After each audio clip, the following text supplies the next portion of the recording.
प्रभु यीशु मसीह के नाम से सबको जय मसीह की। आज का वचन है उत्पत्ति के किताब उसका 14 अध्याय 16 वचन। और वह सारे धन को और अपने भतीजे लूत और उसके धन को और स्त्रियों को और सब बंदियों को लौटा ले आया। मेरे प्रियो, ये वचन जो है अब्राम और लूत के विषय में कहता है। लूत जो है, अब्राम और लूत एक साथ थे। लूत जो है अब्राम के भतीजा था। पिछले वीडियो में भांजा कह दिया, भतीजा। वो भी धर्मी व्यक्ति था, अब्राम भी धर्मी व्यक्ति था। इन दोनों को परमेश्वर ने बहुतायत से आशीष दिया। वह दोनों तो एक साथ रह रहे थे, लेकिन उनके धन संपत्ति इतना हो गया कि पर्याप्त स्थान न था, इसलिए लूत को अलग जाना पड़ा। अब्राम ने खुद ही कह दिया कि तुम अलग चले जाओ। तो लूत जो है अपने मन मर्जी के हिसाब से, जहाँ आँख में अपने आँखों से देखा और जो जगह सुंदरता समझ में आया, जो जगह सुविधा ज़्यादा था, उस जगह पर जाकर बस गया। उन्होंने ये नहीं देखा कि उस जगह पर परमेश्वर के खिलाफ हो रहा है, परमेश्वर के खिलाफ पाप बहुत भरा हुआ है। यह नहीं देखा। परमेश्वर के आवाज़ को सुनने के लिए इंतज़ार नहीं किया, लेकिन अपने मन मर्जी के हिसाब से, अपने समझ के हिसाब से जाकर बसा। उसका नतीजा क्या हुआ? वहाँ पर बहुत सारा प्रॉब्लम आए थे, बहुत सारा परेशानियाँ आए थे। उस देश को जो कि आना था, वह देश जो है पाप से भरा हुआ था। इसलिए कहीं भी अगर पाप है तो पाप के कारण बहुत सारा परेशानी आती है। मेरे प्रियो, अगर हमारे जीवन में पाप है तो पाप के द्वारा बहुत सारे परेशानी आ सकता है। वह बताकर नहीं आएगा, वह अचानक आता है। अगर कोई व्यक्ति पाप कर रहे हैं, ऐसा लगेगा वह बहुत अच्छे से जी रहे हैं, लेकिन अचानक विपत्ति आएगा। परमेश्वर का वचन भी कहता है उनको कोई बचाने वाला नहीं होगा। लेकिन हमारे जीवन में जो हम परमेश्वर के वचन के अनुसार चल रहे हैं, हमारे जीवन में परेशानी तरह दिखेगी, लेकिन परमेश्वर हमें नहीं छोड़ेगा। मेरे प्रियो, ठीक उसी तरह सोदोम और गोमोरा, उस देश में जहाँ पे लूत जाकर बसा, दिखने में बहुत सुंदर था, बहुत सुविधाएं थी। नदी बह रहा था, नदी के आसपास में बहुत अच्छा हरे भरे स्थान थे। वहाँ पर अगर बोएंगे तो बहुत अच्छा फसल आना था, उस तरह की इलाका था। ये सब देखकर लूत जाकर बसा, लेकिन वहाँ पर परमेश्वर के खिलाफ बहुत पाप हो रहे थे। इस बात को लूत शायद नहीं देखा, या देखा भी होगा, यह मुझे नहीं मालूम। मेरे प्रियो, उस देश में पाप हो रहा है तो पाप का नतीजा उस देश में आना ही था। इस बात को हमें समझना है। अगर पाप जहाँ पे हो रहा है तो वहाँ पर उस पाप का बदला, उस पाप का नतीजा भुगतना पड़ेगा। मेरे प्रियो, सोदोम और गोमोरा में पहले तो जो प्रॉब्लम चल रहा था, कुछ 5 राजा हैं। इस सोदोम और गोमोरा राजा को भी 4 राजाओं को गुलाम किया। उसमें सोदोम और गोमोरा का राजा भी था। उसके बाद दोबारा ये 4 राजाओं ने उस 5 राजाओं के खिलाफ पांति बांधी, फिर भी जीत नहीं पाया। सबको कदुर्ला होमेर नामक राजा अरेस्ट करके लेकर गया, सबको बंदी बनाकर लेकर गया। मेरे प्रियो, लेकिन अगर पाप से भरे हुए जगह पर कोई धर्मी व्यक्ति है तो वो बच सकता है, अपने धर्म के कारण, धर्म के काम के कारण बच सकता है। लूत धर्मी व्यक्ति था, भले वो गलत डिसीजन लिया, गलत जगह पर रहने का डिसीजन लिया, वह जाकर गलत जगह पर जाकर फंसा, लेकिन अपने धर्म के काम के कारण वह बचाया गया। बंदी बनकर सब लोग चले गए थे जो कदुर्ला होमेर नामक राजा के बंधन में थे। लूत और उनका परिवार जो है वो भी बंदी बनकर ले जाए गए थे। इस बात को अब्राम, जो उसका चाचा था, वो सुनकर अपने घर के लोगों को, जिनको युद्ध करना आता है, वह अस्त्र शस्त्र धारण करके जाकर उस बंदियों में से लूत और उनके परिवार को और उनके सारे धन संपत्ति को छुड़ा कर लेकर आया। मेरे प्रियो, धर्मी व्यक्तियों के कामों के वजह से वह बचता है, चाहे वह गलत डिसीजन भी लिए हों, अपने गलत डिसीजन के वजह से कहीं परेशानी में भी फंस गए हो, उस परेशानी से परमेश्वर उस धर्म के कारण, उस धर्म के काम के कारण जो वो कर रहा है, छुड़ाया जाता है। मेरे प्रियो, परमेश्वर कैसे भी करके अपने दास दासियों को भेजकर धर्मी व्यक्ति को, अपने बच्चों को, अपने संतानों को अपने मार्ग में जो चलता है उनको छुड़ाता है, बंधन से छुड़ाता है। बाद में परमेश्वर की ओर से उस जगह पे न्याय आया, वो सारा देश जो है मिटना था, स्वर्गदूत उतर गए, वो सारा देश को नाश करने के लिए उतर गए। लेकिन अब्राहम ने प्रार्थना किया लूत के लिए और धर्मी जनों के लिए प्रार्थना किया। उस प्रार्थना को सुनकर लूत जो है उस नाश से बचाया गया। लूत के कारण उनका परिवार भी बचाया गया।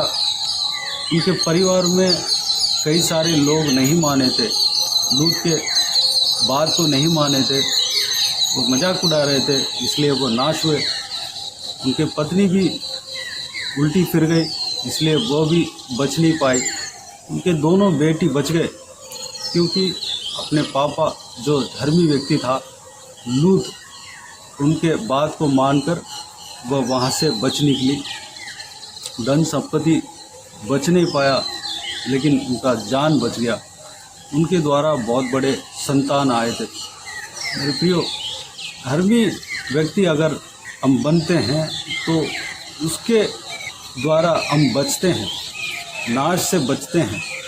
चाहे हमारे चारों ओर कुछ भी नाश हो, चाहे इस धरती के लोग, इस धरती के राजाएं अगर हमारे चारों और जो भी लोग हैं उनको बंदी बनकर भी ले जाते हों, हमें भी कभी बंदी बनाकर ले जाते हों, तो हम बच नहीं पाएंगे। कारण हम प्रभु यीशु मसीह के ऊपर विश्वास अगर रखेंगे तो उस धर्म के मार्ग के कारण हम बच नहीं पाएंगे। अगर परमेश्वर की ओर से न्याय भी होते हो इस दुनिया में, इस संसार में, इस देश में, या हम हमारे सराउंडिंग में न्याय भी आते हो, परमेश्वर के स्वर्गदूत भी उतर आकर सारे जगह को मिटाने के लिए डिसीजन हो जाते हो, निर्णय हो जाते हो, तब भी हम बच नहीं पाएंगे। अगर हम धर्मी व्यक्ति बनते हैं तो हम नाश से बच नहीं पाएंगे। लूत के विषय में, लूत के जीवन से हम यही सीखते हैं। हमें नहीं बल्कि हमारे धर्म के मार्ग के कारण हमारे परिवार बचने पाएंगे, हमारे जो रिश्तेदार हैं वो बचने पाएंगे। लेकिन एक बात है, हमारे बातों को वो लोग मानना चाहिए। अगर नहीं मान रहे हैं तो वो नाश हो जाएंगे। मेरे प्रियो, हमें धर्म के मार्ग में चलना है। धर्म के मार्ग में चलना यानी कि क्या है? हम पिछले कई सारे वीडियो में हम देख चुके हैं धर्म के मार्ग क्या है। परमेश्वर प्रभु यीशु मसीह के जो पीछे चलता है वो धर्म के मार्ग में चलता है। परमेश्वर प्रभु यीशु मसीह के आज्ञाओं के अनुसार चलता है, वह धर्म के मार्ग में चलता है। परमेश्वर प्रभु यीशु मसीह से जो प्रार्थना करता है वह धर्म के मार्ग में चलता है। हमें धर्म के मार्ग में चलना है, परमेश्वर का वचन को पढ़ना है। परमेश्वर का वचन जो है धर्म के मार्ग को सिखाता है, उस बहुमूल्य वचन के अनुसार हमें चलना है। जब हम चलते हैं तो हम धर्म के मार्ग में चलते हैं। अगर हम धर्म के मार्ग में चलते हैं तो हम नाश से बचते हैं। आने वाला समय में जो इस धरती में पाप हो रहा है उसका नतीजा पक्का भुगतना पड़ेगा। उस नाश से हमें बचना है।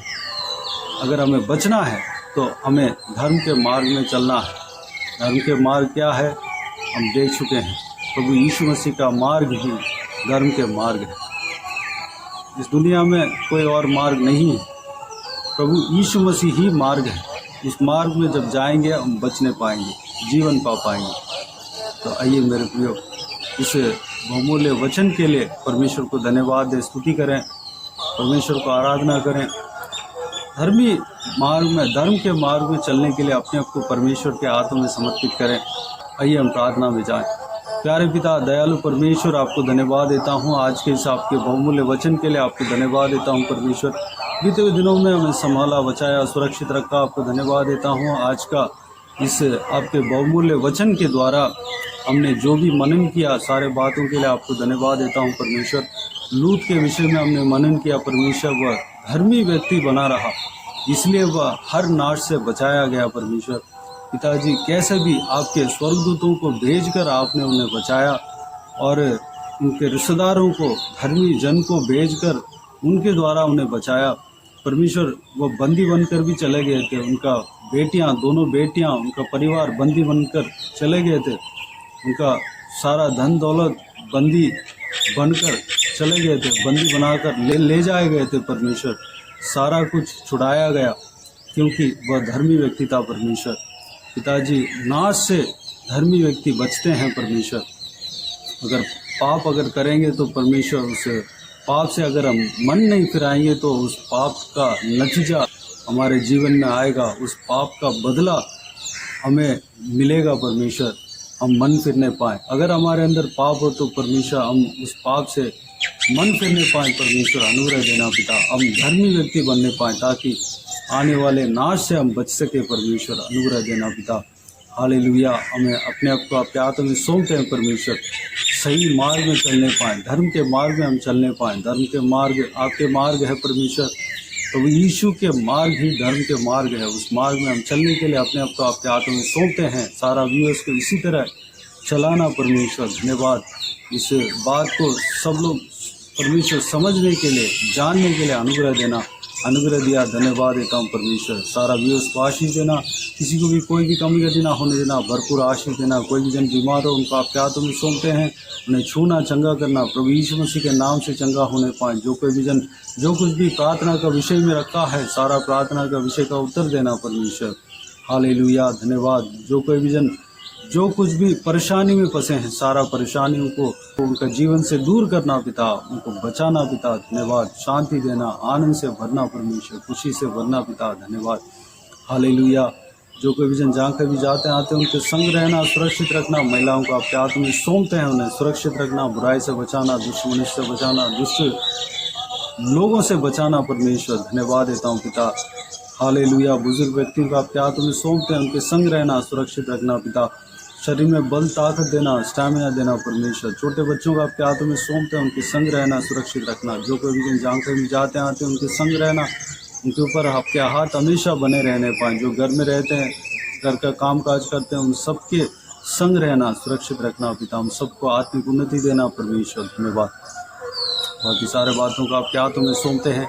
सारा आदर, महिमा, जलाल आपको मिलती रहे। सारा दुआ प्रार्थना को प्रभु यीशु मसीह के नाम से मांगते हैं, सुनो, ग्रहण कर। आमीन, आमीन। प्रभु यीशु मसीह के नाम से प्रभु यीशु मसीह का आशीष और अनुग्रह हम सभी के ऊपर बने रहे। आमीन, आमीन। मेरे प्रिय, इस चैनल को सब्सक्राइब करें और शेयर करें। अगर किसी को भी प्रार्थना का विषय हो तो डिस्क्रिप्शन में दिए हुए नंबर पर कॉल करके प्रार्थना करा सकते हैं।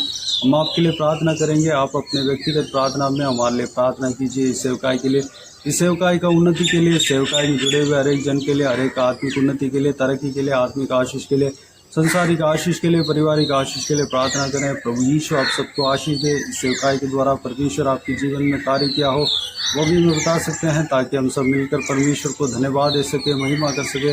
प्रभु यीशु आप सबको आशीष दे। आमीन, आमीन।